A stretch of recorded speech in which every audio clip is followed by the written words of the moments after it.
गुरु ब्रह्मा गुरु विष्णु गुरुदेवो महेश्वरा, गुरु साक्षात् परब्रह्म तस्मै श्री गुरुवे नमः।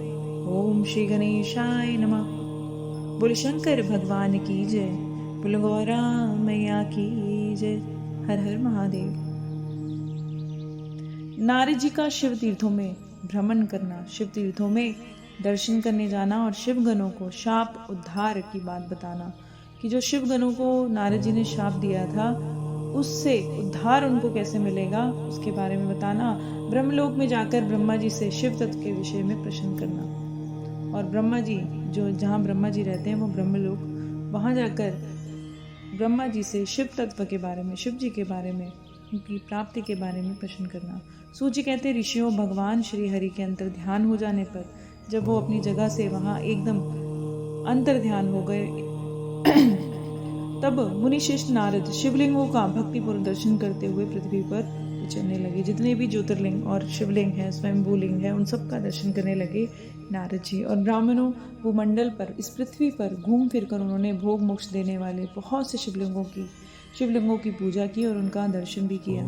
दिव्यदर्शी नारद, दिव्यदर्शी मतलब जो अंतर मन की भी जान लेते हैं, ऐसे दिव्यदर्शी नारद भूतल के तीर्थों में विचर रहे हैं और इस समय उनका चित्त शुद्ध हो गया है। ये जानकर वे दोनों शिवगण उनके पास गए।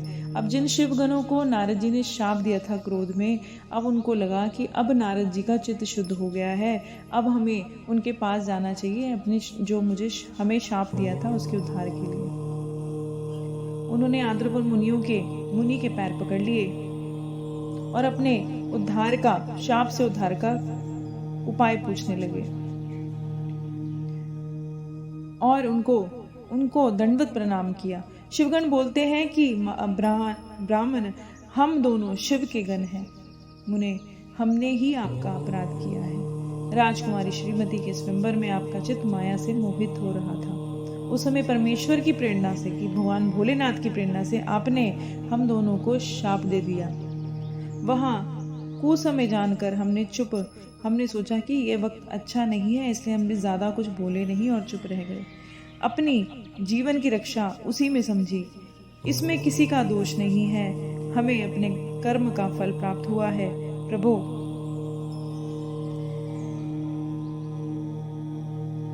प्रभु आप अब प्रसन्न हो जाइए और हम पर दया कीजिए। नारद जी ने कहा कि आप दोनों महादेव जी के गण हैं, सत्पुरुषों के लिए परम सम्मानीय हैं, कि सत्पुरुषों के लिए भी आप सम्मानीय हैं क्योंकि आप शिव जी के गण हैं। मेरे मोह रहित और सुखदायक यथार्थ वचन को सुनिए कि पहले निश्चय ही मेरी बुद्धि भ्रष्ट हो गई थी, बिगड़ गई थी और मैं सर्वथा मोह में पड़ गया था, इसलिए आप दोनों को मैंने शाप दे दिया। शिवगणों, मैंने जो कुछ कहा वह वैसा ही होगा क्योंकि शाप बदल नहीं सकता। पर मेरी बात सुनिए, मैं आपके लिए एक शाप उद्धार का कारण बता रहा हूँ। आप लोग आज मेरे अपराध को क्षमा कर दें।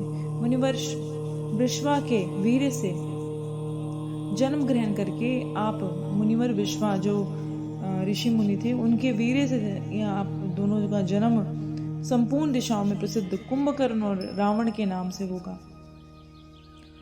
राक्षस राज का पद प्राप्त करेंगे और राक्षस राज का पद भी आप प्राप्त करेंगे और बहुत बलवान वैभव से युक्त परम प्रतापी होंगे। समस्त ब्रह्मांड के राजा होकर शिव भक्त एवं जितेंद्रिय होंगे, सबको जीतने वाले। शिव के ही दूसरे स्वरूप श्री विष्णु के हाथों मृत्यु पाकर फिर से अपने परम पद को प्राप्त कर लेंगे।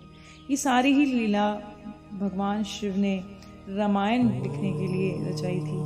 और सूजी कहते हैं ऋषियों महात्मा नारद मुनि की बात सुनकर वे दोनों शिवगण प्रसन्न हो गए और खुशी खुशी अपने स्थान को लौट गए। श्री नारद जी भी बहुत ही आनंदित हुए और अनन्य भाव से भगवान शिव का ध्यान, शिव तीर्थों का दर्शन करते हुए बारंबार इस पृथ्वी पर विचरने लगे। अंत में सबके ऊपर विराजमान शिव प्रिया काशी में गए, जो सबको, शिव जी को सबसे प्रिय है। उस काशी में नारद जी पहुंच गए, जो शिव स्वरूपनी है, शिव को सुख देने वाली है।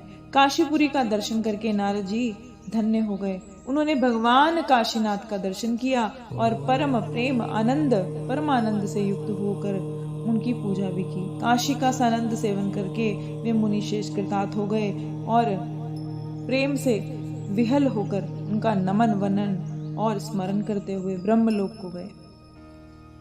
निरंतर शिव का स्मरण करने से उनकी बुद्धि शुद्ध हो गई थी और वह शिव तत्व का विशेष रूप से ज्ञान प्राप्त करने की इच्छा से नारद जी ने ब्रह्मा जी को भक्तिपूर्वक प्रणाम किया और बहुत सारे स्तोत्रों द्वारा उनकी स्तुति भी की और उनसे शिव तत्व की विषय में पूछा।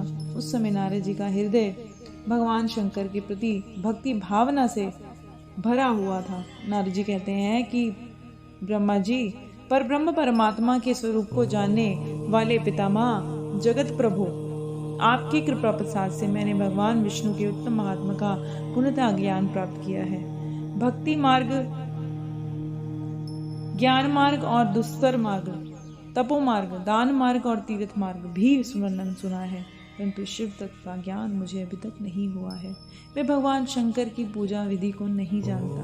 प्रभु, आप इस विषय में भगवान शिव के अलग अलग चरित्रों के बारे में और उनके स्वरूप का प्राकट्य करने में, विवाह और गृहस्थ धर्म के बारे में मुझे बताइए कि उनका विवाह कैसे हुआ था, उनका गृहस्थ धर्म कैसा था।